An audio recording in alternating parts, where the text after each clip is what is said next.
back to DAK. Here it is, Sunday. Pretty looking day. Cold though.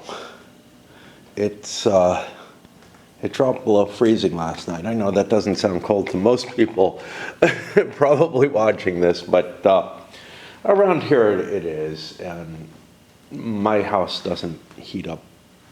I just don't have enough electric heat for it to be real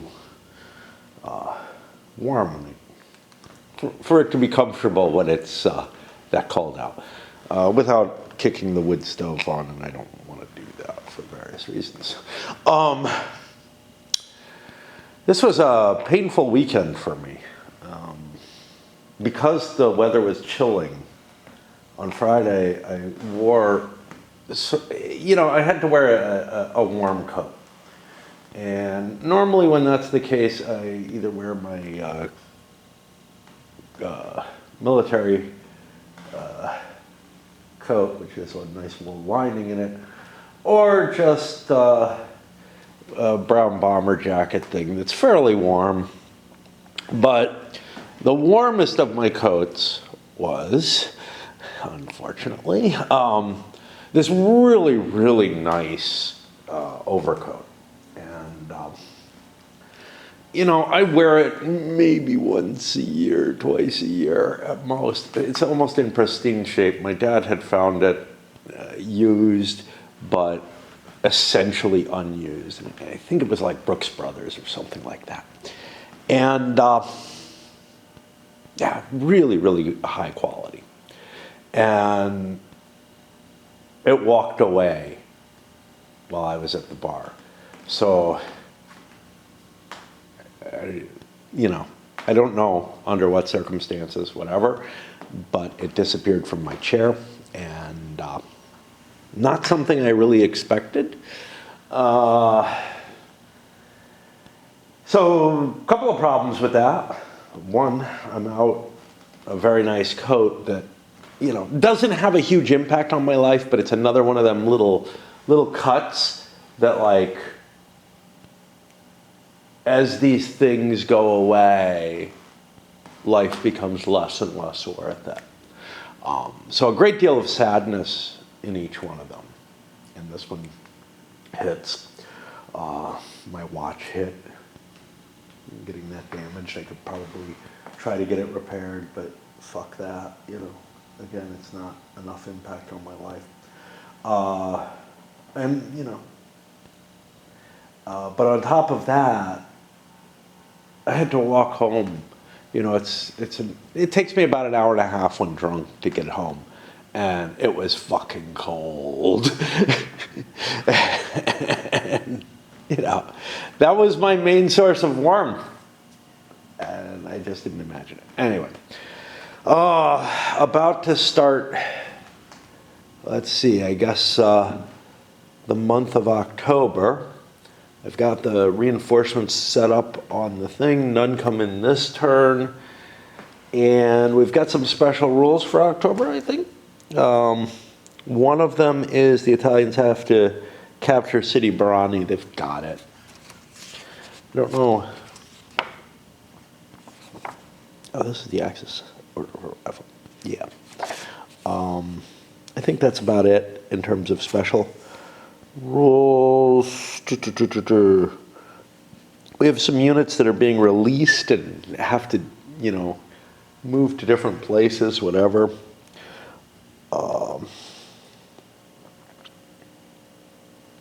This is really weird. You remove a Blenheim 4 in November 40, but then it comes back, like, on the first turn of it. Then it comes back on the 22nd. Weird. All right. Let me. It's hard to get started again, right? Like, it's just been a couple of days, but it's hard. Okay, so we got a weather effect. We got a sandstorm, and we roll a die to determine the number of maps which are going to be impacted by this. It's going to be 6 maps. Well, do I have 6 maps? 1, 2, 3, 4, 5. All right, there's sandstorms everywhere. That's going to make this a somewhat faster turn. Wow. Ugh. At least I get my exercise here. Okay.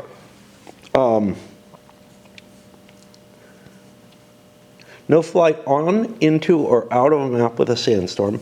Hexes split are considered sandstorms. There's more than that for a sandstorm. I'll be back, I guess. Yeah, I mean, among other things, green units can't move, but there's more than that, I think. Green units and replacements can't move. No barrage or combat is allowed. If a random event cannot be conducted due to the weather, you delay it. And all air units are inactive. Terrain costs for movement are doubled. I think we're not going to see a hell of a lot happening right now. Okay, so in addition to that, we got a non-event, but again on the less common events. And then for initiative, the Italians got the initiative die roll. I think they're going to hand initiative over to the Brits. This gives me the opportunity. This is a turn where nothing's happening. I definitely don't need to do much. And now by going second, it gives me the opportunity for a double turn, which maybe I want, you know? Maybe I really do want. One issue with this game, by the way, with the code, just to get back to it, because it's really hurting me. Sure, a lot of you might say, look, you know, it's just a material object. You can replace it if you want to.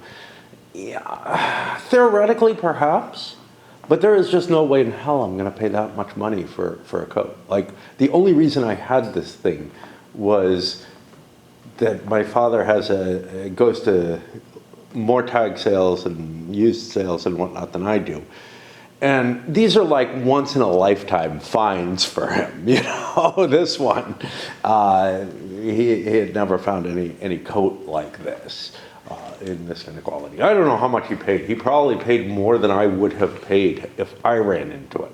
Like, I could imagine a coat like this costing used, you know, an amount that I would not pay, but that he would. I'm thinking, you know, like maybe 25 bucks or something like that. I just wouldn't, right? Like, I would be like, wow, that's a really nice coat, but what do I need it for, right? And I really liked it. So, yeah, anyway.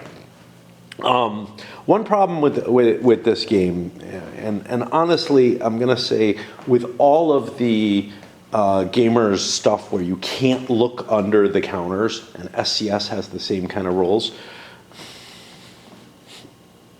One problem is the fucking rounding rules, which I think are just idiotic, but I've gone into that before. But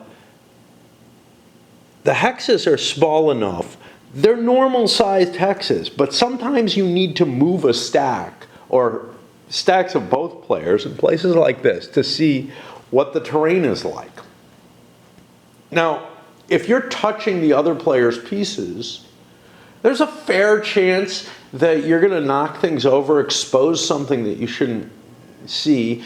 And, I mean, what is the other option?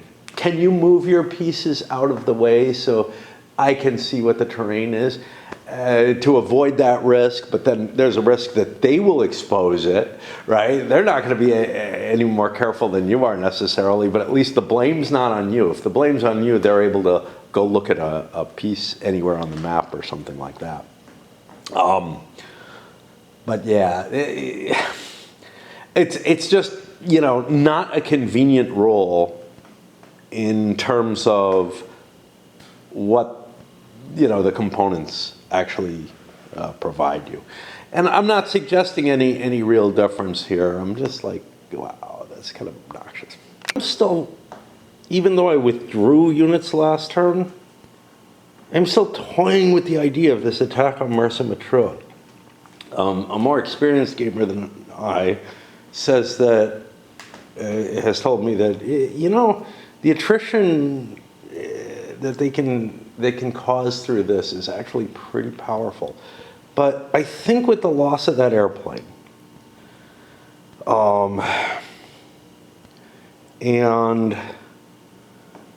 the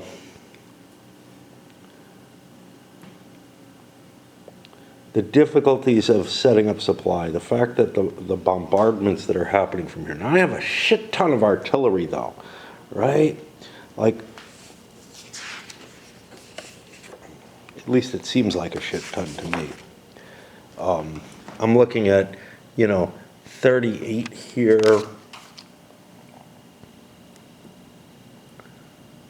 47, 57, somewhere down there. So I could hit about here. His density is probably not going to give me shifts. Unlike my big stacks, British big stacks are made up of small units. And so I'm probably not going to get too much. And I mean, the cost doesn't seem that terrible, right? 6 tokens. I got a fair chance of getting a hit on a unit.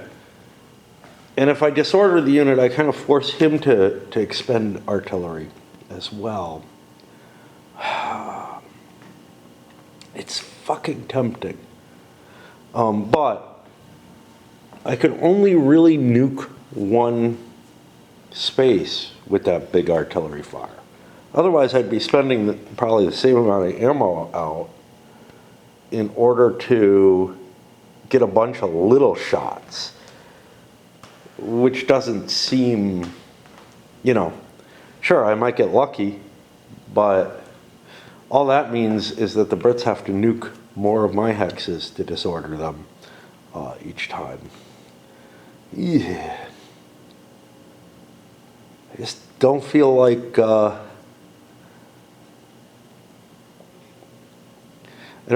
have a chance of success anymore, which I might have if I had won the fighter duel, right? But I do feel like maybe I can slow down the compass reaction. And by doing so, maybe keep part of the map. I don't know how much. Like, I'm not assuming, although honestly, Tobruk, so another thing he pointed out is that Tobruk, the anti-tank ditch there in conjunction with the other defenses make it very, very hard for the Brits to take it. This is taking up a lot of video for a turn where nothing's supposed to happen. The sandstorm does give me an opportunity to shift my forces a little bit, I think. Let me make sure those Italian units don't count as green. I know something does, but I think it's like the Pistoia division only or something. The unit I was thinking of was the Littorio. It essentially is green for a while. I think, I didn't look it all up. It loses a point of quality. What is that? I don't remember what that's. Action rating, something like that. It doesn't sound right. I did decide to kind of press a little further. Obviously, no attacks this turn, but now I'm set up in a position with him withdrawing to here. I'm in a place where I can actually maybe get an attack in on this or something. I've pushed my artillery forward. That's going to hit here. I'm going to hope for my planes to be able to do something, although this could go very, very badly, of course, because they're in bad shape. But there's still a chance. Over here, actually, I don't even think I'm allowed to move on to the map with these guys. But these guys are allowed to move on to the map, and that's fine. Got full supplies in, which I'm going to distribute as necessary. But then I started thinking, would it help me to actually ship real units into places? Like, I could throw another one of them big divisions up in Tobruk or something. Unlike, so in the Desert Fox, there's essentially a limit to how much trace supply you have in that game. The equivalent to trace supply in this. which is that there's just a certain amount of forces that you can supply with a certain amount of trucks, and that's it. And that's not the case in this system. So unless units actually are eating up combat supply, they don't actually hurt you on the field as long as they're not motorized. And these big Italian divisions are not. So I've got kind of this thought of, maybe instead of shipping supplies forward, which obviously I need too, maybe it would make sense to it would have made sense though to rebuild these things. They're pretty beat up, and I certainly, look, tons of artillery. What am I going to fucking do with artillery? I don't know. I do have some smaller units. They're not good quality, but they might help absorb some losses or something. So there's some sort of, maybe it's worth foregoing some of the supplies I'm pushing forward, and instead just get a little bit more meat up there on the field. I don't know. I feel like whatever I put up there, it's going to get lost. That's kind of the problem. And I think we'll call that a turn. What did I do with any excitement? I did indeed move a couple of small units in. Those big divisions, hard to justify. These smaller units, a little easier. And I gotta make some thought about the possibility of, whether or not I'm gonna use up supplies to try to fortify a line back here or something. But right now, I'm setting up for another swing at the apple, or another bite at the ball, or something like that. And we'll just shift this forward, and I'm going to pause again for a bit.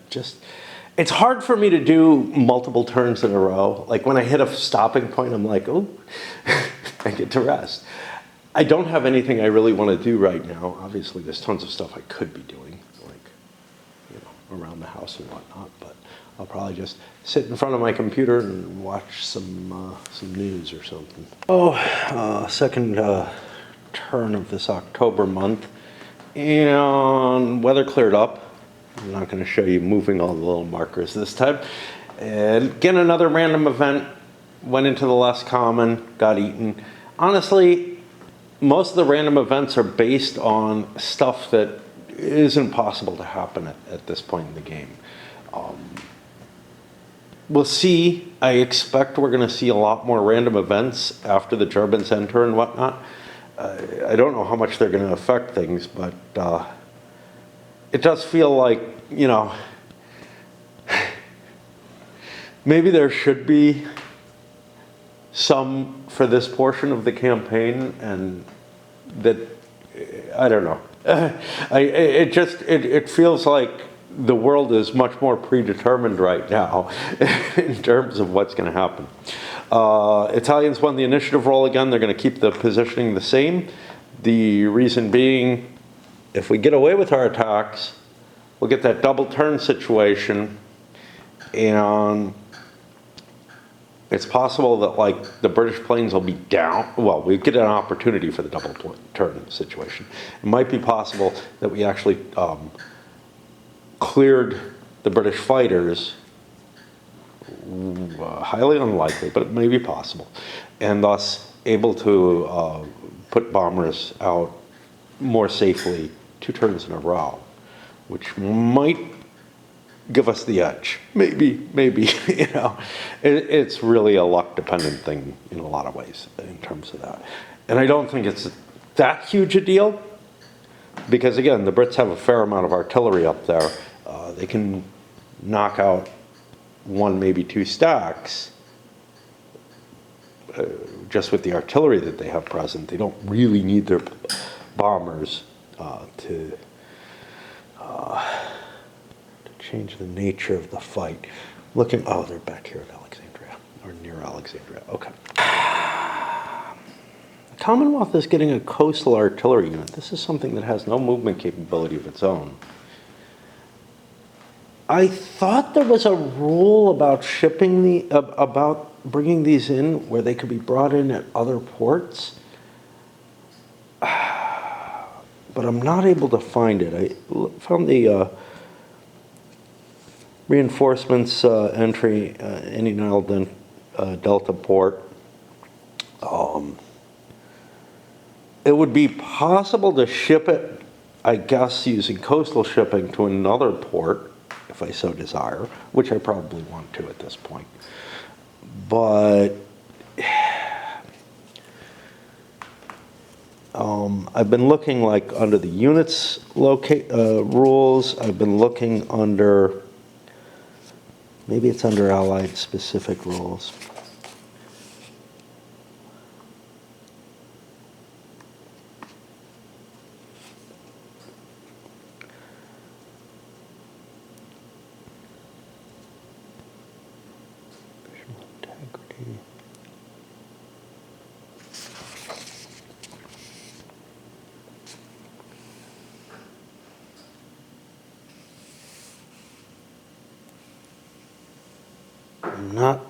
I'm not seeing anything about it. This is disturbing because I really do remember seeing something about it. Maybe it's in the core rules, but I don't know. I can't imagine that it would be. So yeah, I don't know where I'd be imagining it from otherwise. But anyhow. I'm going to just treat it like a normal unit, ship it into Alexandria to begin with, and then on the next turn I can use coastal shipping to push it to Mersa Matrua, I guess. Happening on the English turn, shifted supplies around and moved these two New Zealanders into place here. I could have gotten them all the way to Mersa Matrua. I'd rather not. I don't feel like that's threatened quite yet, so I left it behind a little bit. I can't go any further than that. It's two New Zealanders, which honestly, I should have upside down. Just to note that they're not able to move very far. For the Italians, I actually rolled for these two Kampf group units with the idea that, you know what, if I fuel them up now, they'll be fueled up for my next turn, which is kind of useful. But didn't get the rolls. It's unlikely they need a 5 or a 6 to succeed. So, you know, I could have moved them forward with a reaction move and maybe placed things into a better location. First fighter sweep resulted in damaging the plane, aborted. Now I'm looking at a -2 on my attack, coming in with the fighter sweep. I don't know if that's worth it.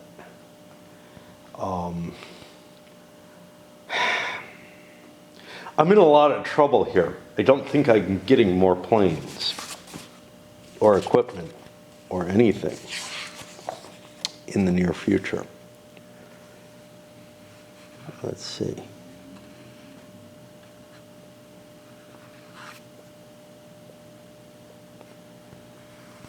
We've got some planes coming in over here in December.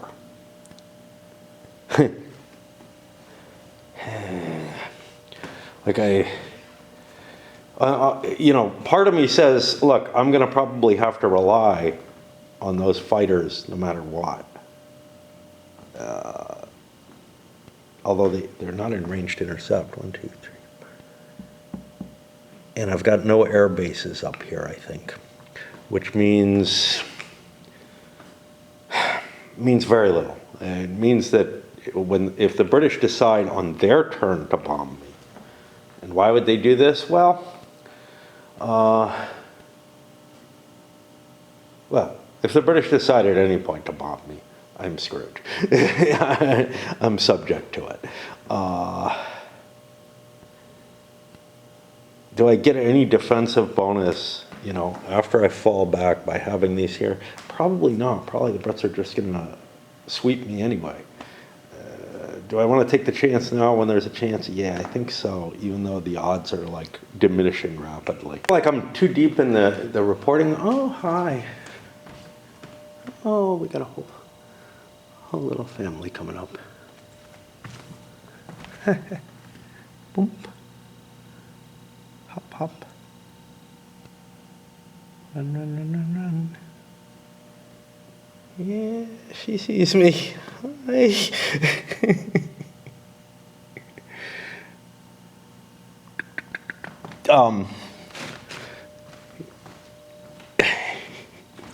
So,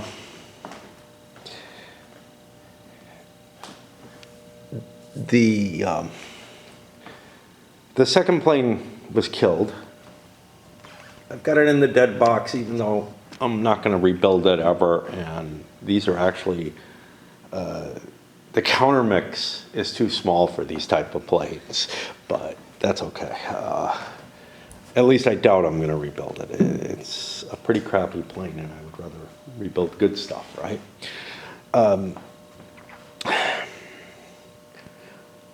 There was something else I was going to talk about. Oh, yeah.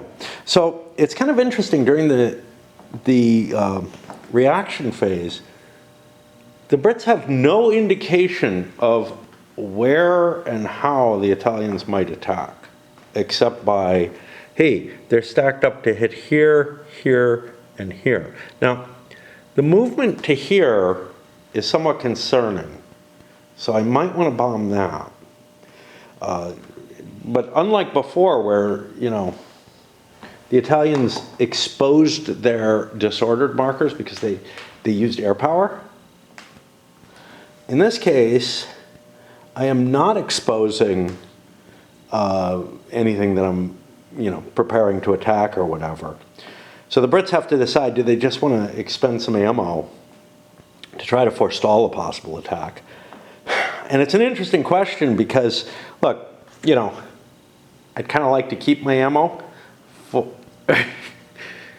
Everybody's out and about today. Hi.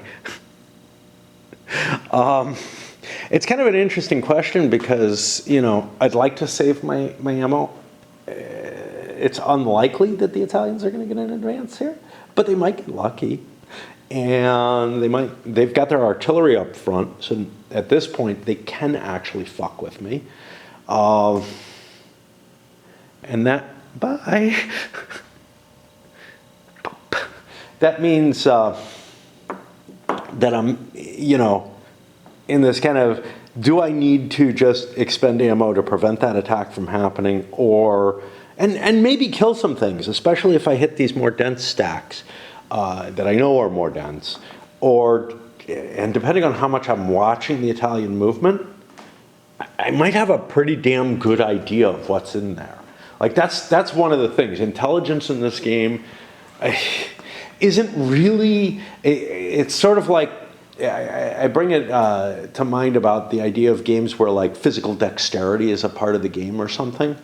And it's like, in this case, it's how hard are you concentrating and watching your enemy's moves? Because if you're watching them like a hawk, you will know what they moved into location. You will be able to see it quite often unless they're like moving it as a stack. On the other hand, most people won't have the energy to pay complete attention to what their opponent's doing, even close to them. Quite often people will be leaning back and taking a rest or leaving the room or whatever, you know. So it's kind of a funky situation as to, well, you can have as much intelligence, you know, you can have fairly robust intelligence actually, simply by exerting more effort in the game to pay attention. Now you could say the same kind of argument. Look, you can have better, you know, attacks and planning and whatnot simply by exerting more brain power on the game. So I mean, it's a reasonable argument and everything. It's just that, to me, somehow that willingness to constantly be watching your enemy when he's doing anything close to you is of a different nature somehow. Kind of like the physical dexterity thing. And it doesn't feel like it really it doesn't feel like it applies to the sort of simulation value of the game in terms of like, well, where did you get your intelligence from? Well, I was just paying attention. You know? That does feel a little weird. Solo, it probably doesn't matter. I have a vague idea, and that's about as good as I'm going to have. It's about what the Italians have, to tell you the truth, as to what they have there. So yeah, I get to make my choices here. I'm almost certainly going to use the planes because I get to refresh the bombers for free, and because they're based near Alexandria.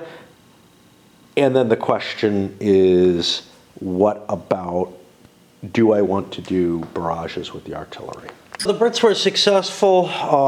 Air units hit this, got a 1/2 but didn't kill anything. Artillery then, actually air units hit this more heavily with the bigger unit, but this has a little more density, so it was actually a better table. And then the artillery got a disordered on this as well, which means the Italians basically have one plausible attack. Now, I counted up the artillery I have in range. It's 57 points. I'm going to go for it. That's going to cost me 6 tokens, not talents. No matter what, I'm always questioning what I'm saying with that, which is quite hefty. There's no question about that. But I do feel like it's worth trying to push here. Given that I pushed forward and whatnot, I might as well try. I also have some supplies that are too far forward based. Do I want to use those, right? Which, if I'm successful, will be the most useful for me to have alive? Or do I want to use the ones that are further back that are absolutely useless in terms of any kind of offensive action? Well, if I'm able to push further forward. Well, I think given that I'm going for this road space here, I'm going to go for the nearer ones because I'm going to be able to trace pretty far back no matter what. Which means, you know, if I can clear the way to Mersa Matrua, hey, first of all, A, I win the game. Not that that'll stop me, but also B, I get to, I presumably will be able to keep my supply line up here and be able to push, you know, to still push further. And I think there's no, you know, if I get a reverse and lose this, which I'm expecting to do overall, at least I won't be sacrificing supplies as heavily. Managed to get the disordered result I want. I'm going to launch the attack. We'll pull some units out over to here to spread them out for you, because this is the first real attack I think I've done. I mean, I've done an attack before, right? I don't know. Yeah, I did one up here, didn't I? Anyway, the important thing though is the fact that I used artillery for the disordering means that the Brits don't get a response, right? They got a they had to hit this stack during their reaction phase, which happens back here before the barrage happens. Whereas with the air barrages, those are telegraphed. They allow the Brits to know, hey, am I in danger or not? Now, since no planes were flown for bombing, it's not an issue. But you know, I'm just giving kind of a, there's an interesting differential there that, let's just say difference. There's an interesting difference there in terms of what kind of information you have before you have to make your decisions as to where you're going to defend. All right, I'll pull the counters out and show the attack. So the attack is over this hex, which I believe is a slope. It's kind of hard to see. And importantly, everything adjacent that I could have thrown in, like this unit or whatever, is across escarpments, which I can't attack across.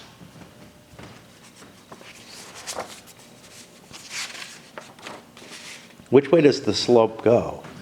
Yeah, that's, I think I'm going high to low here. And it would make sense, it's going down towards the coast. So I've got actually the terrain advantage, sort of. I mean, so slope, defender is down, is normal multiplier for terrain. I'm in open terrain, which means armor would be worth more for the attacker, but it's not.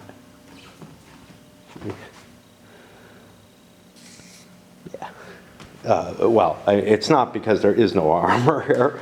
So what do we got here? Well, we choose our quality. I'm going to choose my machine gun unit as quality. This is probably a mistake because I'm going to want this unit, I'm going to want this unit on defense, but on the other hand, I want to win this battle, right, if I possibly can.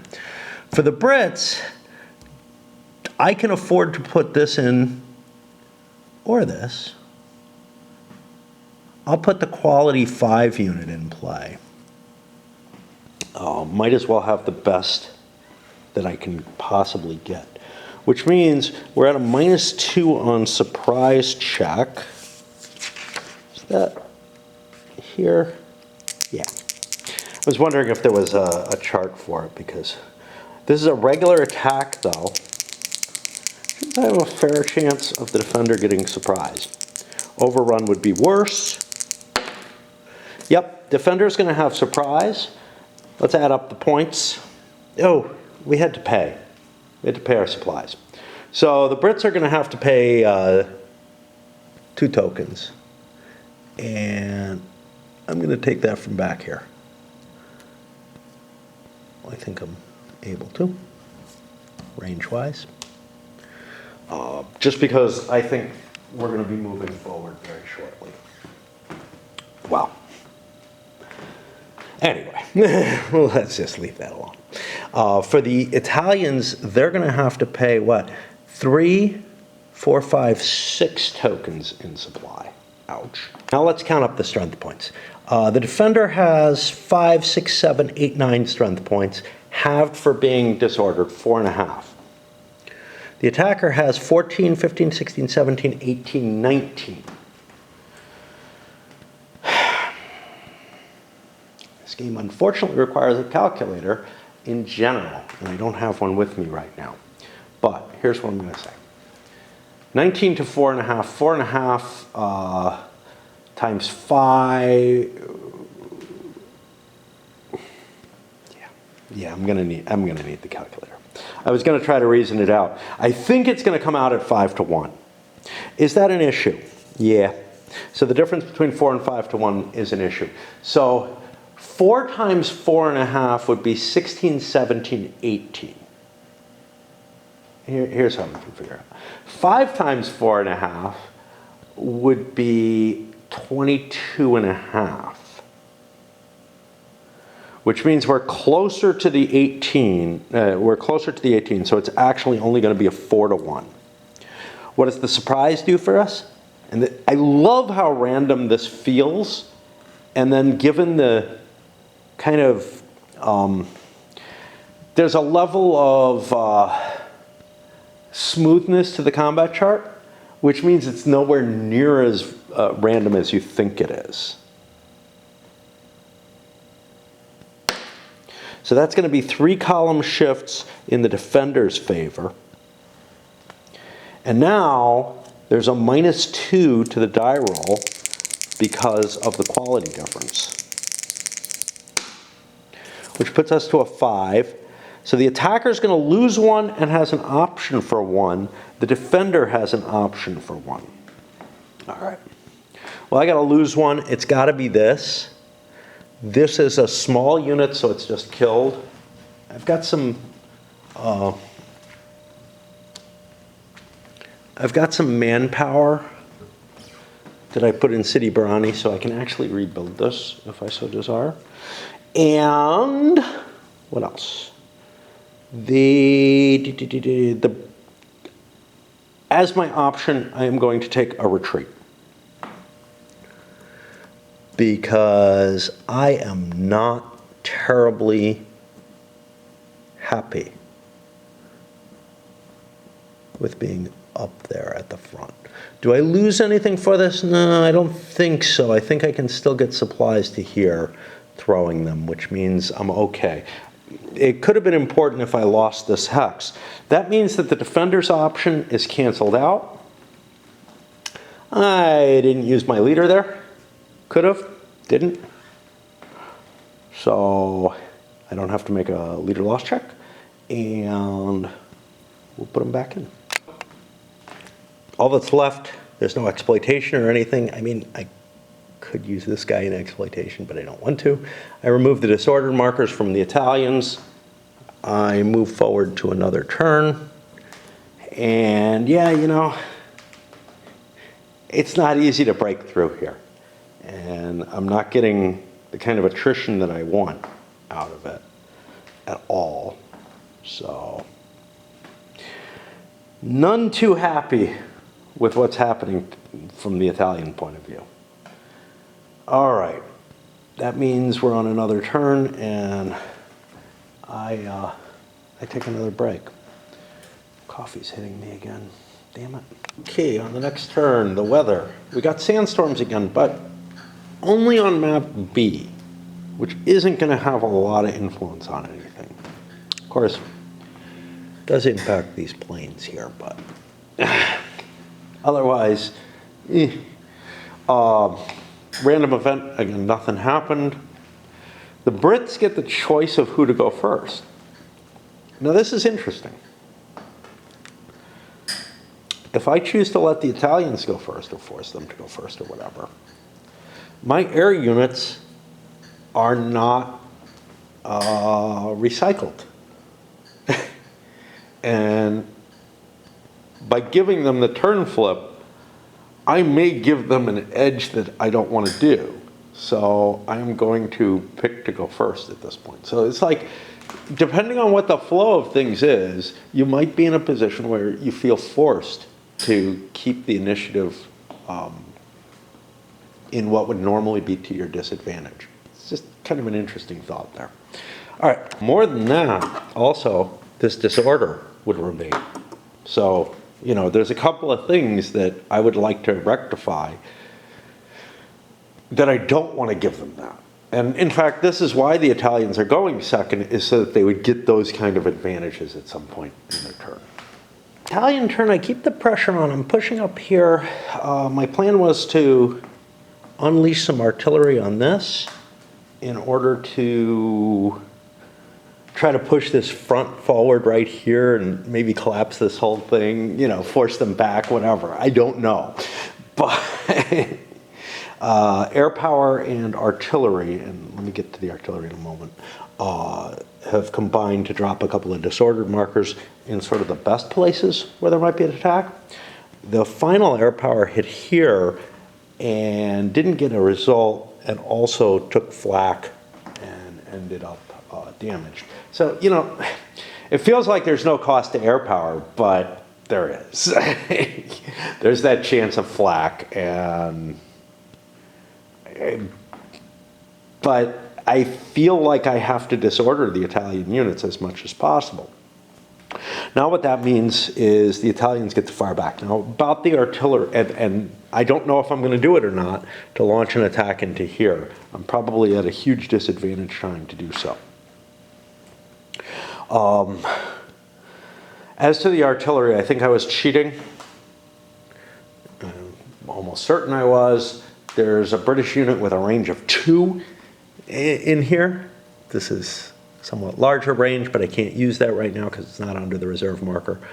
And honestly, I should remove these reserve markers after I activate them for reserve movement, but I'm leaving it there because essentially I'm going to place it there again next turn. So, you know, I take some shortcuts, but I've been throwing a little too much artillery, not much, like 4 extra points or whatever.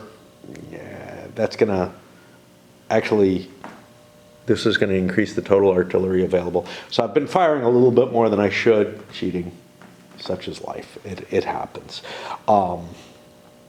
I do have to decide if the Italians, A, want to even prepare for the attack and fire a bunch of artillery into here to see hey, can I break that up this time?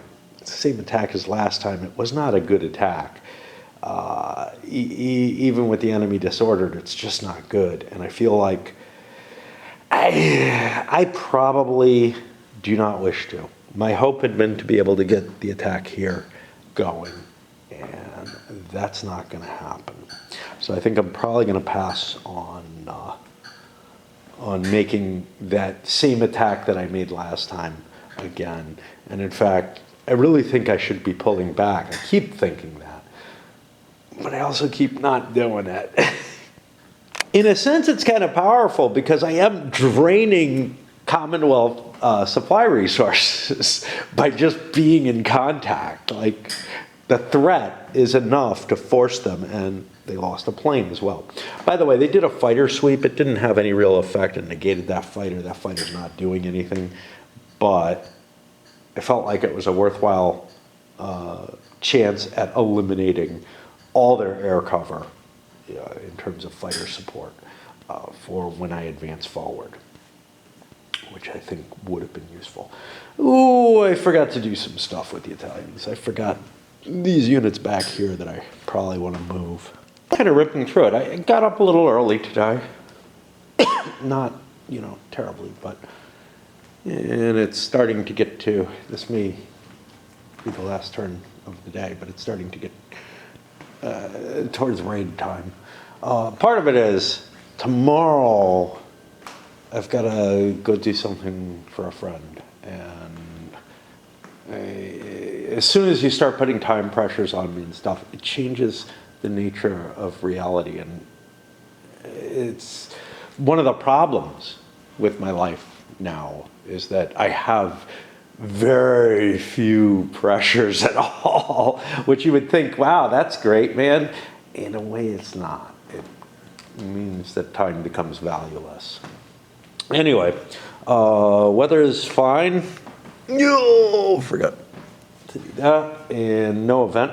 Came up Pearl Harbor, not late enough. Brits again got the option, and they're going to leave things as it is because, again, they have to recharge their planes.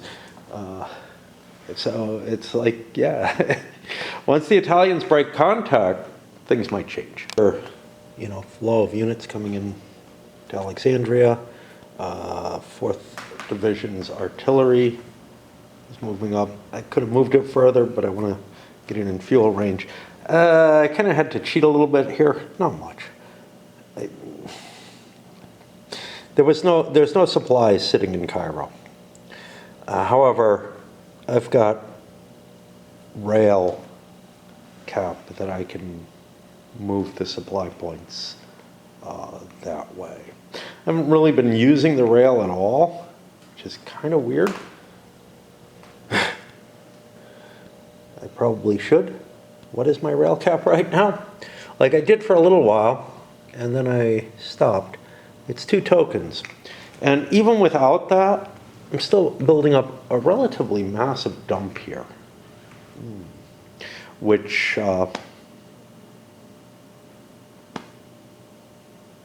is a little fucked up, to be honest. I'm going to move a token. It only took 1 token to supply that, so I'm going to move a token here. But I was doing it, and then I sort of forgot about it entirely. And it's like, dude, why? Just keep pushing more and more supplies up to the front. There's no harm in that. So I think any kind of attritional answer in terms of eating up the British supply probably isn't going to do much. Although certainly for their offensive, they'll have a lot more firepower come. If I can get a hell of a lot of supplies up there. But we're talking about 3 tokens total coming to Mersa Matruh, other than the truck, which is also running a couple of tokens back and forth. So pretty much a supply point is able to get up there whenever I want it to. I think that's it for the Brits. I had forgotten to remove the disordered markers at the end of the Italian turn. So I guess we push on into the Italian side, and I think they're pulling out. Okay, so the pullback is underway. No real difficulty in disengaging in this game. I screwed up the movement of these. I was moving them as if they're truck units. I had to reposition them to where they should be. Speaking of truck, this truck has moved to here. Now, it had 14 movement points left when it hit this hex. That would allow me to go off map and hit here, which would take me 2 turns to reach Tripoli. On the other hand, I don't remember what it is, like it's over 20 to zip right up and then back. I can start pulling supplies down onto the map and expediting how much I take out of Tripoli. The problem with leaving stuff to collect up in Tripoli is just that it rots, right? So if I can get it on the board, it's not going to get wasted, which is kind of cool, I guess. I don't think there's anything exciting as to a British reaction to this. So I think we just push to the next turn. And I think that's where we stop probably for today. I've got like another 45 minutes before raid starts and could conceivably squeeze a little bit more time in terms of like, you know, daylight, push a little past the normal raid start or whatever. If I really am gung-ho about another turn. But yeah, I don't feel like I did much by launching attacks here. I don't feel like I depleted the Brits terribly. And I certainly didn't do a hell of a lot of harm to them. Did I do a lot of harm to myself? Not terrible, but I did lose planes, and that's kind of a problem. And now I'm down to 1 damaged plane, you know, and that I pulled that back a little bit and just trying to get myself in a position. Now, what I have to do is figure out whether and if and where I would want to place hedgehogs. And I don't really feel like moving these things to do that. I'm looking at maybe a defensive line here, maybe, or here, here, and then down here. In the compass scenario, they had defenses up around here in these slopes, which might not be a bad idea either. It's a little bit, you know, more defensible than, sorry, not slopes, hills. It's a little more defensible than the cuts across the slope. They don't help at all. They're going downhill. It's really hard to find defensible terrain, though. What is possible is to find terrain that is difficult in terms of being able to move through. Like, you know, there's certain passes through the escarpment, which is pretty much the best I think I can do. I do think I want to make an attempt to hold out at Sidi El Barani. That may not be wise. Like, it may be much, much smarter to fall back to here where things are more defensible. What is given? Well, first of all, I can't fall back beyond it because the Mussolini line. I mean, I can send some units behind it, but I've got to keep a fair amount of my force on this side of the Mussolini line. And I may have to try to figure out what goes where, you know, and whatnot. Units that I've lost, which aren't a lot, what is it, 1 unit? That's going to count as across the line for me, so that's no big deal. Even if I rebuild it, it counts in my favor. Hard to remember that kind of stuff if I do end up rebuilding it. But I have troops coming, like replacement units, so it's possible. That's not a bad unit. And I don't know, I'm looking at this terrain and I'm like, okay, let's say I defend Solom and Bardia, which seems like a wise thing to do. I've actually already got some entrenchments around Bardia, not around Tobruk. Those are weaker. Or I have some, but they're weaker. But how do I prevent the Brits from coming around and maybe bypassing Bardia or whatnot? That's kind of my worry. Like, this serves some purpose. This is the only road up in this area going east-west. So, other than the coastal road. But if this is captured, it allows all kind of options for the Allied forces to kind of cause me problems, and I would rather not do that. Put a second marker on each of these. This is the beginning of the second month that I've captured both of them. I actually think Buck fell, on the turn before, but these are just kind of helpful reminders more than anything else. I'm not getting exact turns on any of these, because there's this sort of tension between, hey, play more, get more done. Look, playing another turn isn't going to make much difference when there's like 200 and something turns in the whole game, right?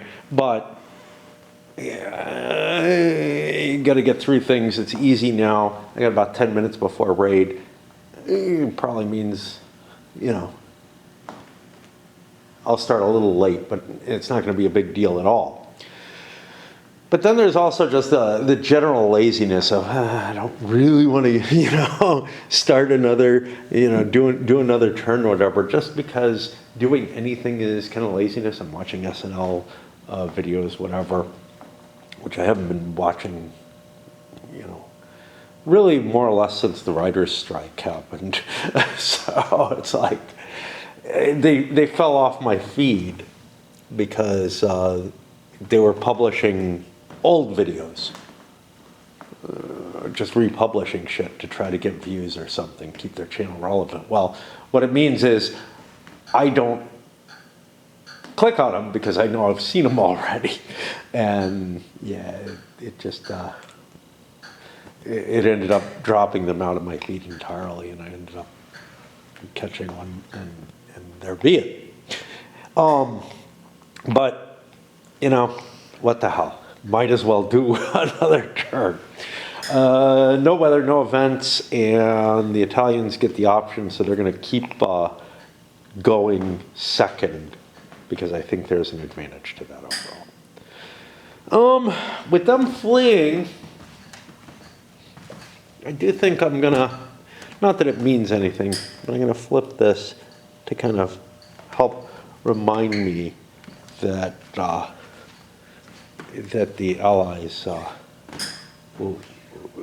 more holding the initiative right now. Conceivably, the Brits could try to pick off some of these units, but I feel like doing so might put me in an exposed position that I don't want to be in at this point in the game. So I'm just pulling my reinforcements that I'm getting currently up, leaving things more or less the same. I may be losing an opportunity, but I think killing off something like, this Italian division is dangerous.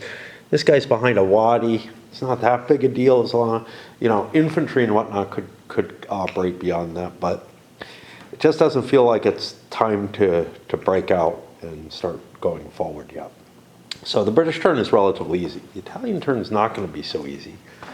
You have that thing marked there. That's because this is when I have to hunt down a couple of armored units and get them off the board. So that's going to impact their turn a little bit. I did a fighter sweep with the Brits and killed the last point of fighter. However, I took a hit myself off of that, which, is not optimal. I was able to find those two units pretty damn easily. They were up under my conf groups. What that means is I probably screwed up. Well, I definitely screwed up. If I was aware, I wouldn't have spent fuel on them and would have just let them break down, wherever they were. So technically, I probably should have a couple extra tokens of fuel or supplies kicking around. I'm sure I might regret it, I don't know. But it doesn't make much difference when it comes down to it. Even though supplies are really important and a token here or there could make a big difference, still, whatever. Technically, they probably would have been fueled and moved back. So it would be kind of gamey to leave them behind and abandon them. Also, the truck that was here, I move it up here and load up some supplies. It's 4 per box, I think, per box movement. So 1, 2, 3, 4, 5, 6. Cost me 24 movement. Another 5.5 puts it to 29.5. If I wanted to spend another 24, I can't, which means I only have, how much? 24.5. See, if I can get to this box, I'm fine. 24.5 and 8, 32.5, 40.5, 44.5, yeah, I can make it to here. Okay, so that's cool because that's actually good. It allows me to drop into here and move, which is sweet. I thought I was in a position where the numbers didn't work out quite right and that I actually wanted to wait a whole turn and just shift onto map here and use whatever extra movement points I had left after that 24, which would allow me to move like half my movement. But this allows me to move my full movement, which is a big advantage actually to shipping up and down. Did I get the numbers right? 24 and 20, no, I did not. So yeah, I do want to be back here. Because, so, oh, no, it's not 24. 1, 2, 3, 4, 5, 6. 24, yeah, 24, 29.5. And 20 puts me to 49.5, which would put me, it would mean I could get to here at 44.5. That's no good because all of next turn is spent coming on the board, so instead I'm better up there. Like I said, there's something really weird about these movement boxes. You know, you can fiddle around with them, but obviously they are not the equivalent of each other, right? Like, you can do things to screw things up and they don't work how you'd expect in terms of matching the points that you have, and all kind of weird shit happening with them. I don't want to think about them too much, but I will try to optimize when I can. Otherwise I gotta move those units. End of turn. I built myself breastworks, hedgehog, whatever up here. Definitely want to defend here. Where else do I want to defend? I think it's going to be here. And then I'm not sure. This is appealing to me. Or maybe this. Just, you know, to block off the roads. I don't really want to do it here. I moved a unit over to here, though, to protect the supply line in case the British get tricky. They could be kind of obnoxious to my units. These guys have to move really slowly because of the coastal wadis there. Everything else is just pulling back. We'll see what the Brits do in response to all of this. That gets us into, what, the 19 turn where, hey, the Brits get a truck. Excellent. All right, that is it for today, I'm pretty sure. Might play a little Nero tonight. I don't know. I really don't know how much, like, I set my alarm so that I'm getting up at like, I don't know, 7 a.m. or something tomorrow when I have to be somewhere. When I basically have to leave the house at like 10 to get where I'm going, which is probably like too much. Like I'm getting up too early, but who knows? Maybe I'll get to play some of this during that. It will be a different experience for me. And cheers. All right, here we are Tuesday. Things are kind of tricky because Monday I avoided the game entirely. And the reason for that is I went out and did like real life human things, not just going shopping for myself, although I did pick up a couple of things to help me make it through this week.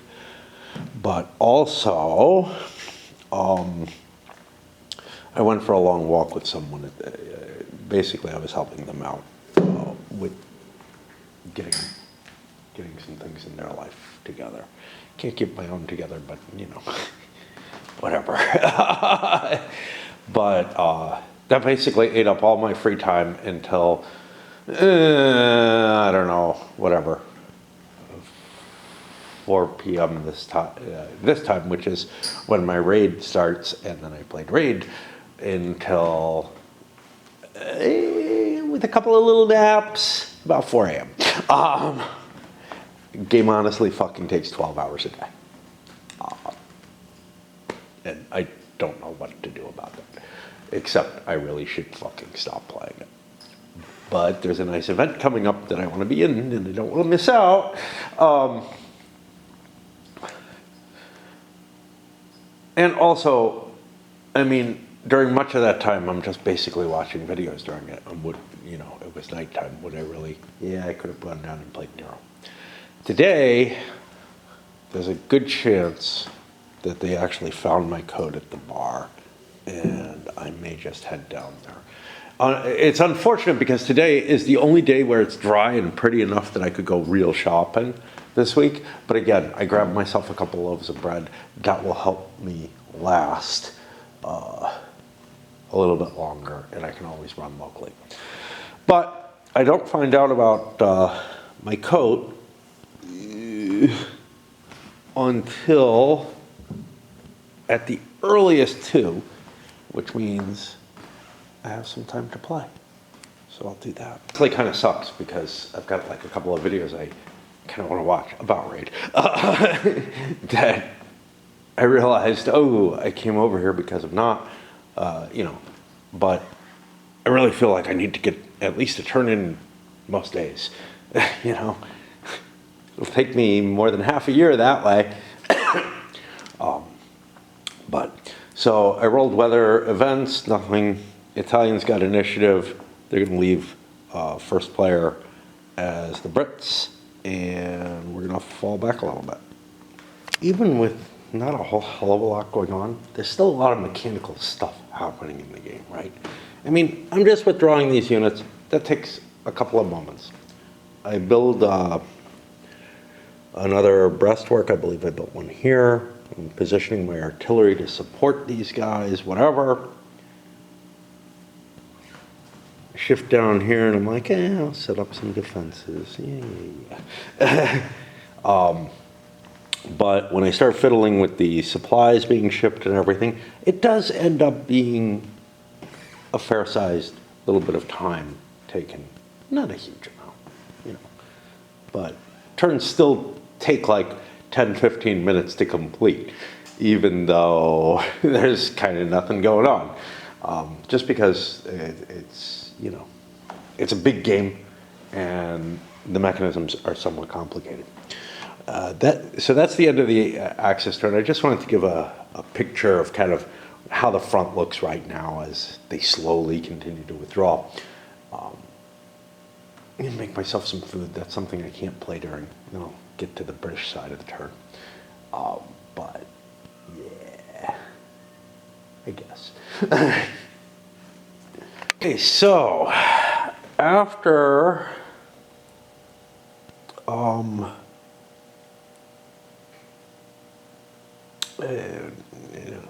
don't know why I started with that word, but on the Commonwealth turn, a little bit of thinking before I start moving things. I got my extra truck point. First of all, I got planes that I didn't use last turn, bombers.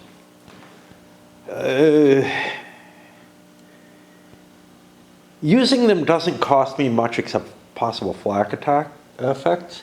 But if I can find like what look like big stacks, it might be worth smacking them. Now, this unfortunately has a hedgehog now. But it might just be worth risking my planes to flak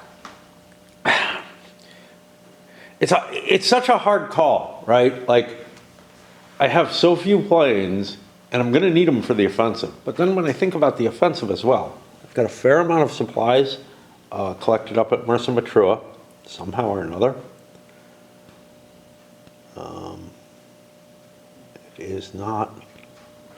It doesn't get a lot of shipping, but with rail cap and moving trucks and whatever, I was able to get a fair amount in there and haven't eaten it up somehow. I've eaten up what's back here. Maybe it's time to start the offensive. I thought about this last turn too. What do I lose? So if I take City Barani, if I take it early, I get 2 SP, or if I take it late, I get 2 SPs. So I'd be throwing away 2 supply points. That's not insignificant, but it's also not irreplaceable.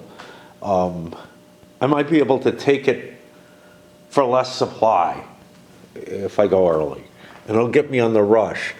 Same thing with Buck, not that important. The next one up here, Bardia, is where we start getting important. And if I'm able to kind of smack around their defenses around City El Barani, I may end up in a better position taking Bardia, to be able to take Bardia and maybe push into Tobruk earlier than I would normally. I don't know. With that is so many of my units are restricted to within a range of Mersa Matrua that until those are released, I just don't feel like I can. And I kind of want to husband my air points as well. So we'll make it an easy turn. And so that gets us to here. I'm vaguely feeling like the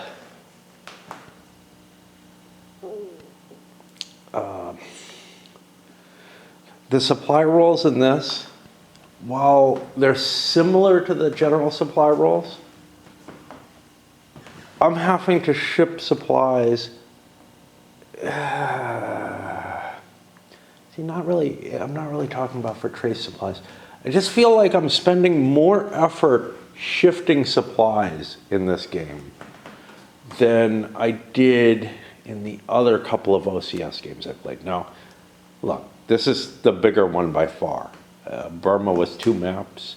Reluctant Enemies was 1 little tiny map, so I didn't have to, shift supplies to great distances in Reluctant Enemies. In Burma, I had to shift supplies a fair amount for attacks and whatnot, but it kind of felt like, I don't know, it may also have to do with the fluidity of the movement that I'm expecting here and everything.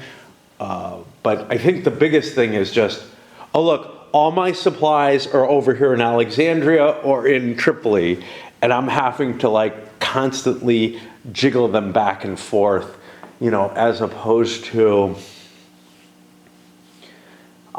using rail cap largely in other games to get supplies close to where I want them and then let trucks move them into the operational area. Here I feel like I'm using trucks to haul way too much, and I'm using the shipping, which is little pink, pink, pink. Well, I can, or to quote our former president, bing, bing, bing, to just capture little bits or to move little bits of supply to one place to another.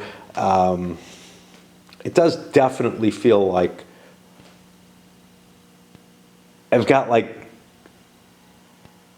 a less monolithic supply structure, and I'm suspecting in the Big East Front games it's pretty monolithic too, because there's going to be major rail nets that you're going to be relying on. You're going to be shipping your supplies on those, and again using the trucks to get it to where the troops really need it, but most of the work is being done over the long distances using the rail nets. Here it's being used in this sort of more dispersed fashion where, I mean, last turn the Italians actually sent some supplies to Benghazi with the thought of, well, depending on how things go there, I may need to defend up in the Jebel Akbar or whatever.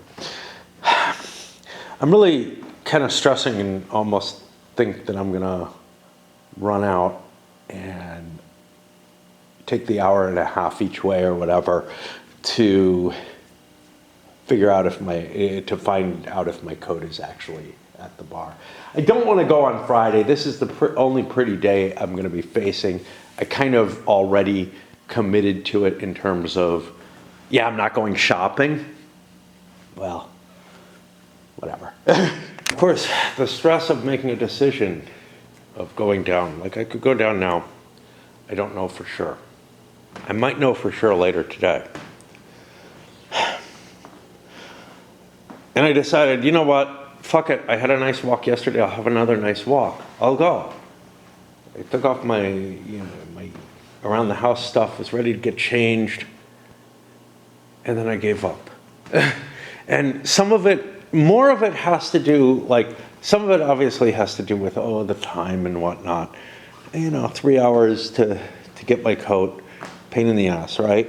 But some of it has to do, and of course uncertainty and all that, but I think the biggest thing has to do with, I take my tea with me, I maybe buy a cup of coffee on the way back. Somehow that all, like, that extra complexity convinced me, no, I'm gonna wait. And I don't know why, I don't know how my brain works this way, but I'm gonna try to push out another turn just because. Even though, that means I'll be getting home when it's probably like kind of dark, but whatever, I don't know. That's assuming that I go through with it, because I've got another excuse, which is that, like, I can wait till Friday when I go there anyway, right? And pick it up then and save myself those 3 hours or whatever. And that sounds wise, right? I mean, it really does.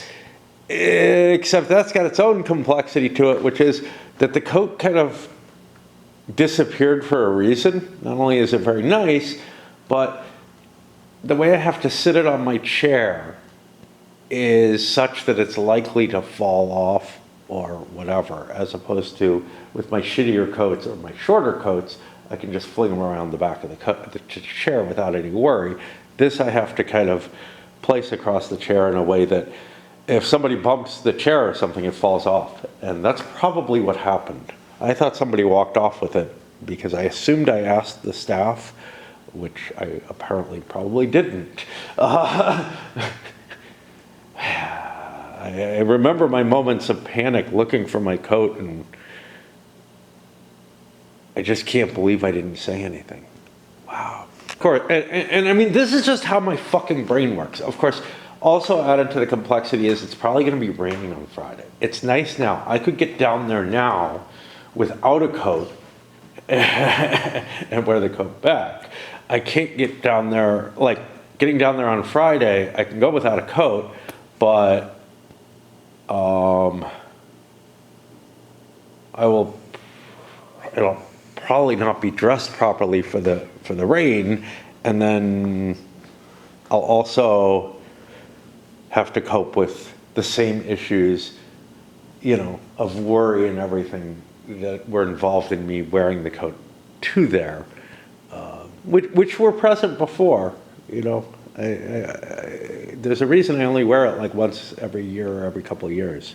And this is the kind of angst that happens on every single fucking decision in my life. Everything that I do is tied up in these knots of why I should and why I shouldn't do everything. And I really don't know.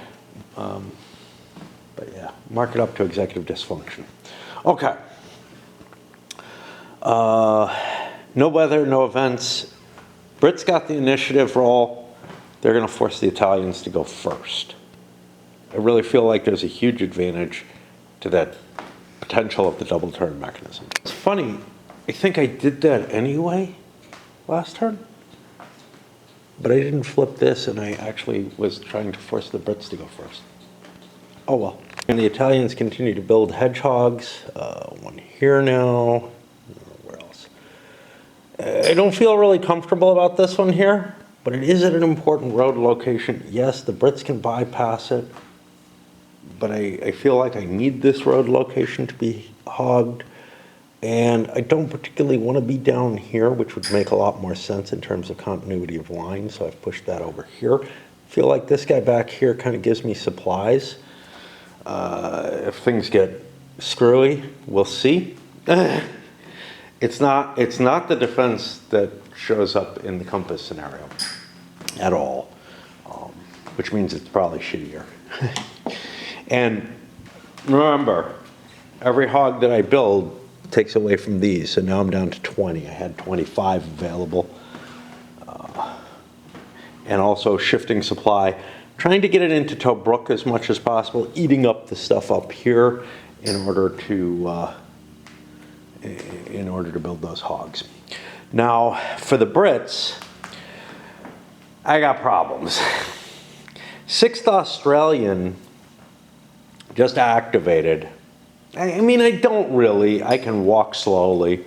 6th Australian just activated and has to get into the restriction zone, which is this area up here. I wanted to do it using motorized movement, just to get it there quickly. Well, I was sending two tokens up here to Mesa. No, what is this? Matan Bagoosh. And I thought, okay. Well, I can redirect that to Cairo. I have no supplies in Cairo. You know, I'm off the rail net, whatever. I can't use the Delta to move SPs. So the most SPs I can move is 2, which means I can only activate 2 of these units with fueled movement. In which case, I'm kind of like, well, why don't I just only spend the supply for the 1 unit that needs to do it? And I can't like steal the supplies off the National Army, and I have no other real access to supplies to shift them into the Cairo area. So like, if I'm going to be walking 1 unit, I might as well have 2 units going by foot. Like a fair amount of what I'm experiencing here, in terms of this moving the supplies around being a pain in the ass, has to do with the little amounts that I'm able to transport in each case as well. The Italians, look, you know, I'm getting two tokens to each of these, 1 here, a full SP over there. I'm able to move some pretty hefty stuff, and my truck is a full SP. But for these damn Brits, it's I've got a full SP of coastal shipping, but Mersa Matruh only takes 1 token. The railway only takes 2 tokens. The trucks are 1 token trucks each. So I'm shifting such tiny little pieces. So not only am I moving the supplies themselves around a lot, I'm also having to keep putting these little 1 token markers and making change all over the place, and you know, fixing the numbers and all that. And I just feel like I'm doing so much mechanical bullshit, you know, in the course. Anyway, that's done. We're actually pretty close to getting this month done. If I don't go today, I can probably get this month done and then like load it up without having to, you know, I feel like I'm fucking neglecting Nero, because it's been, it's Tuesday already. I haven't played since like Thursday night. You know, am I gonna even fucking remember the rolls? It was a really cute, there was some really clever stuff going on in there. But unfortunately, it's a little bit longer game than I can do in like one session. And well, it's about 3 sessions probably, and not short ones, not huge, but you know, whatever. Not as short as a turn of this. Certainly not as long as this whole thing though. You know, it's just like, wow. I'm gonna forget all the little lessons that I was learning as I was going, but that is life, I guess. I'm in this fucked up situation where it's like, look, the only way to get a good answer out of this is just stop thinking, stop being who I am, and try to be a normal person and just fucking do what you need to do. And I'm just gonna go and then pay the consequences, whatever they are. But honestly, they're less than probably what I would pay by the combination of the misery of thinking about it and the negatives of whatever bad decision I force myself into by doing so. It's kind of pretty out. Part of me says I should go shopping, but it's not going to happen. I wasn't expecting it to be this nice. It's rained, but, you know, I don't know. And there's no guarantee it wouldn't again. Oh, I gotta go grab my garbage though. Good news was my coat was down there at the bar, and I walked the hour and a half or whatever each way, had a beer in between, and ended up, retrieving it, which was the right decision because everything else was more complicated. But it was also, what I'm finding is these walks, a 3-hour walk is not a tiny thing, I know, but it fatigues me and I end up not playing, not being energetic enough to stay up at night and play Nero. It doesn't mean that I go to sleep particularly earlier. I'm tired and could, but raid demands so much time that that just doesn't happen. And so I just get less other stuff in. It's not like going for walks and things during the day is going to break me of my fucking habit. All right, let's start this turn. Weather event, but the Italians got the initiative and they're going to force the Brits to go first. Giving them their double turn now when it's not particularly useful. But who knows? Because as long as you're not in contact, it's kind of ends up random, and you may choose to launch your offensive or whatever on a turn where you're going second, and actually end up delaying your timing and whatnot. You'd have to come up with some interesting arguments for why that happens, but certainly there are random factors that happen within an army or a large organization that would reasonably disrupt an offensive or give a reason for delaying it a bit. British side, I sent enough supplies down towards Cairo that those 2 remaining units of the 6th Australian could shift into place here. I don't know where the rest of this unit is. Is some of it up there? I don't know why these guys are in the restriction zone and not up with the rest of their unit. But anyway, it doesn't make much difference. Basically, so much of the British Army is tied up either within 5 hexes of Mersa Matrua, within 1, 2, 3, 4, 5, I don't know what it is here. 1, 2, 3. Looks like about 6 hexes in that way. It's like this little, it's projected in front of Alexandria within this restriction zone that I just don't feel like I can do shit with them. So I'm not too worried about doing much. And that means the turns go quickly, and that's kind of cool, even if we don't get to see much happening. The rest of the time was spent shuttling my damn, what the hell are you? Why is there this artillery here? He's not really doing any harm there, but I really doubt that he's on that space. Yeah, I have no idea what's going on up here. There's just crap all over the place. I spent most of the effort shuttling stuff around. More on talking, though, than shuttling, so it's not too bad. On to the Italian side. Of the Italian turn, I'm doing something that I don't know if it's wise, but it's why I brought my troop replacements forward. I could be trying to replace something decent. Yeah, you know, fuck this. Fuck this, fuck this, fuck this. So I had I'll explain what I was gonna do. I had an Italian fascist, black shirts, whatever, division that isn't too bad, that I was gonna push forward when I noticed I had a couple of men here. I was gonna push back to the, near the headquarters. Had to be within 2 of the headquarters.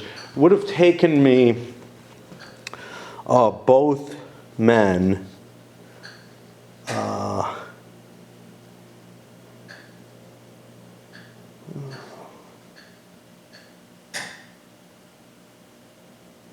let me find it here.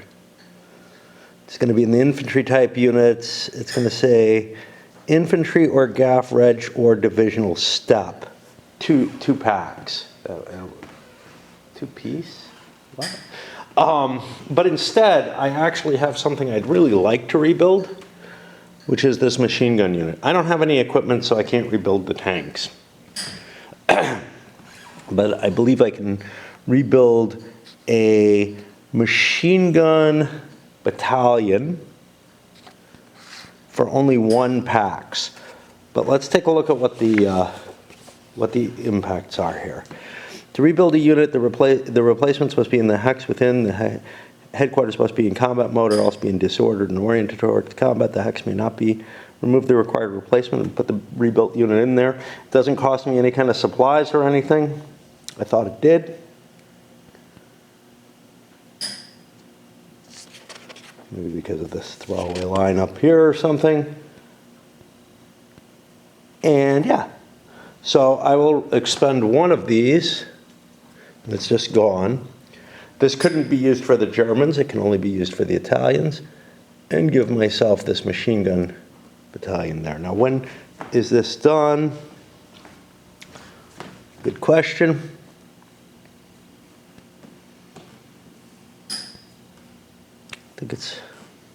I think it's done during replacement, it's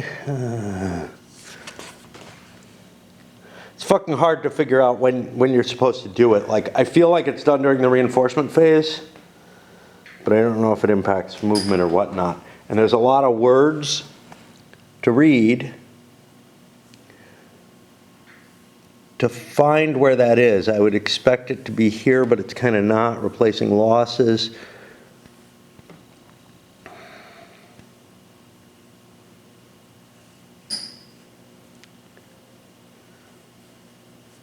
It actually does not tell me when I do it.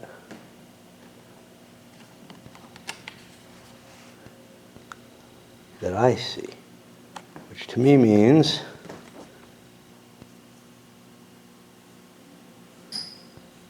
unit rebuilds are there. So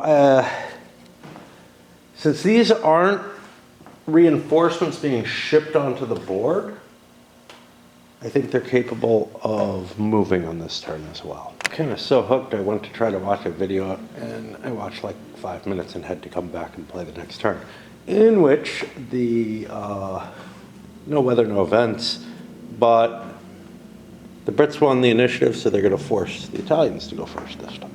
This is sort of playing back and forth on this, right? Italian turn, just, you know, shifting supply, moving some reinforcements forward that I sent on their way.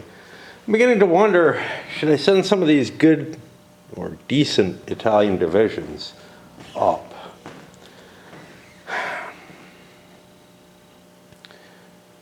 Problem is, well, I might as well get them moving on their way. They're so beat up, though.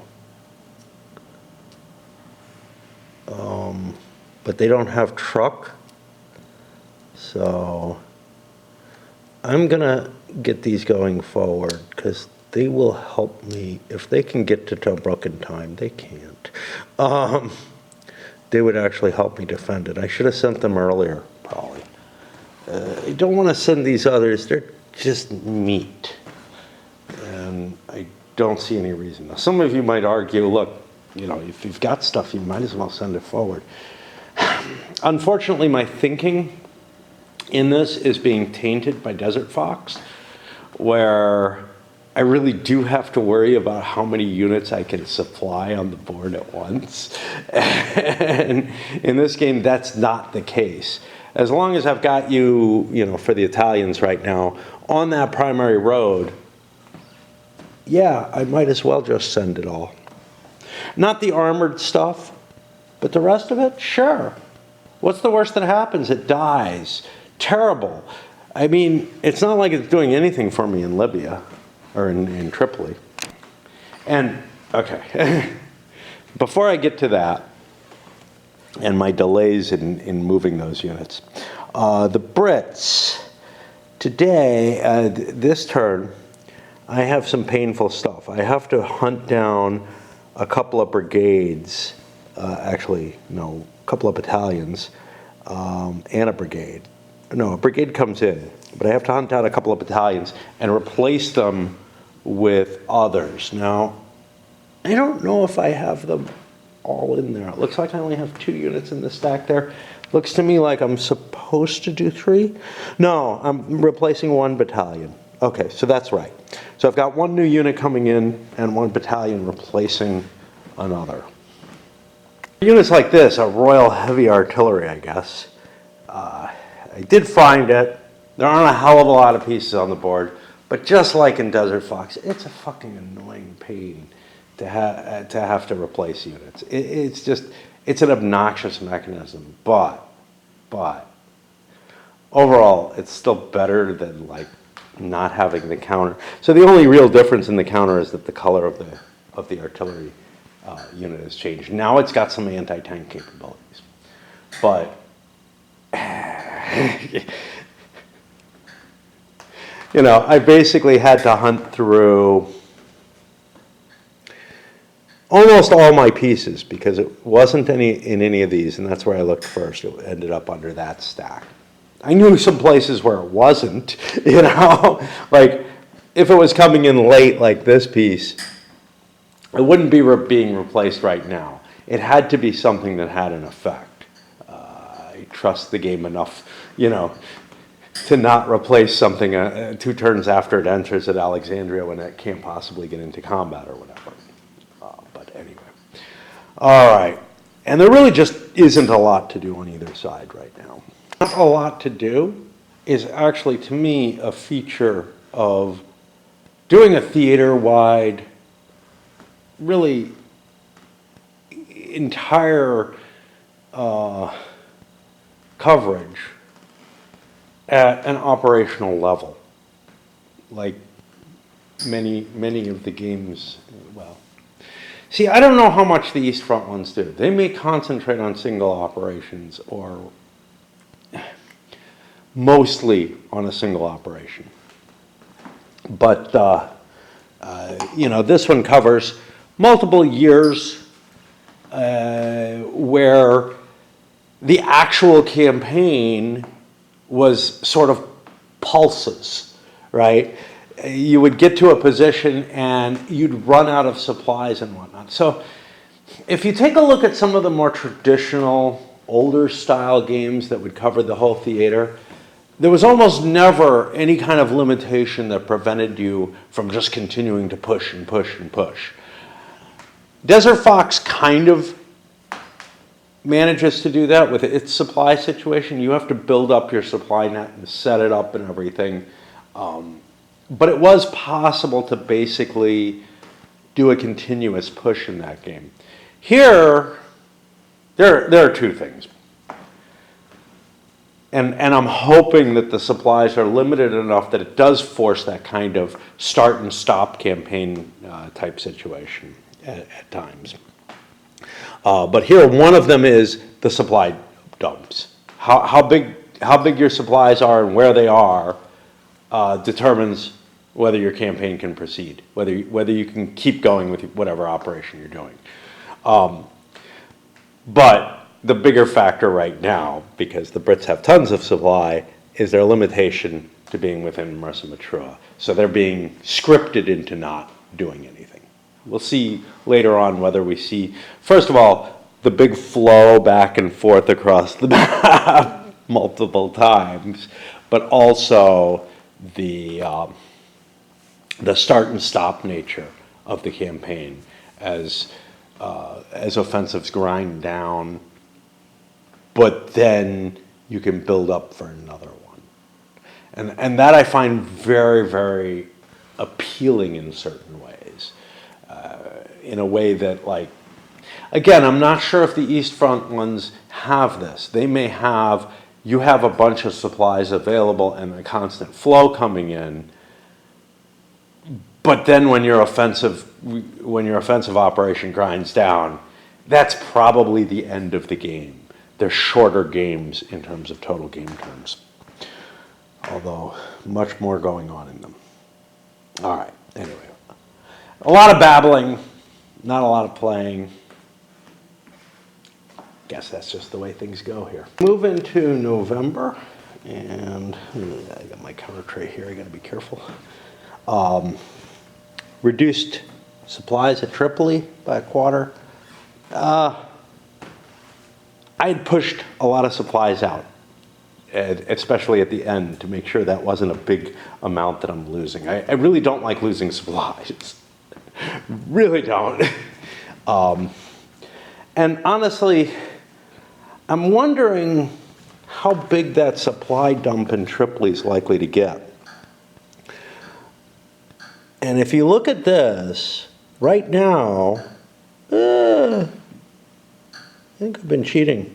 All through October, I've been treating it as if it was September's coastal supply rating. I've been giving the Axis too many supplies overall. Whoops. Okay. That's not good.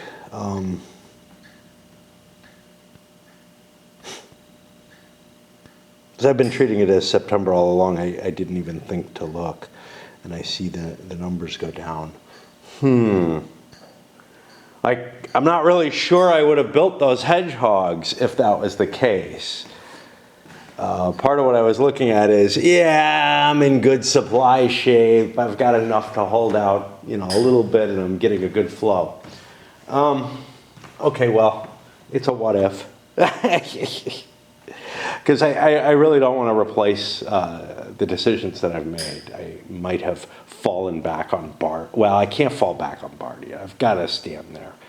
I could cut Tobruk's supply reserves significantly, or maybe more impressive, more effective, maybe take a combination of Tobruk and some of the stuff that I sent to Benghazi. I'll think about it. I don't know. Oh boy, and let's see. I've also set up the reinforcements for the upcoming turn. Now we got this weird one we got a couple of weird things, like, again, the replacements, the shifts, all that is kind of funky. The Italians here are not given a date for this. It's under November 40, but it's not given a turn that they're specific. I assume they mean the first turn. So I will just do that. Just like here, it's under 15 October 40. I don't know. Anyway, that's what yeah, because here, November 40, remove, sure. I think I've mentioned this before. I'm removing a Blenheim 4 and replacing it and getting another Blenheim 4 here. Now, this is not a re-entry of that removed one, which means if I've got a broken Blenheim 4, I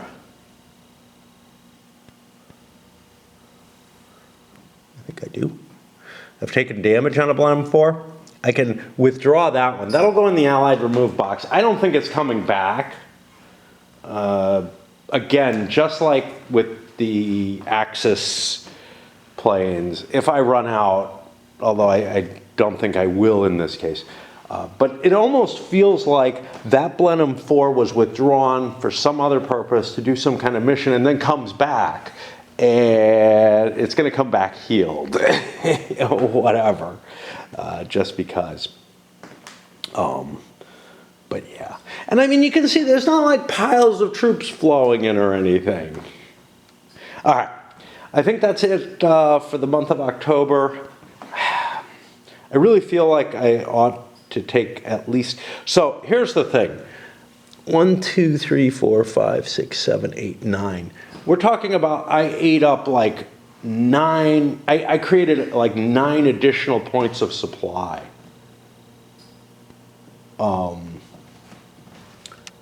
By doing that spring, by doing September's points instead of October's. I also shifted more into here. I'm not as worried about that, although that's unpleasant as well than I should have. I did more coastal shipping. But I feel like that 9 has to go away. And I'm not quite sure how I'm going to do that. I probably will not take a full 9 away, but we'll see what I can do. I'm gonna try to reduce the Italian supply significantly. Definitely not precisely what would have happened, but I did pull those 9 SPs off the map. I didn't want to completely like remove everything from Benghazi or Tobruk or Bardia for that matter, or anywhere else. So I just sort of did a selection out of Bardia, Tobruk, and Benghazi. And it's not what would have happened by any means. It's not even close, but it'll work for now. All right, let's load this up. I think we got a whole month on one video, which is about what I hope to do. I don't want like, there may be turns, there may be months where I have to split it into multiple videos simply because there's a lot going on. But yeah,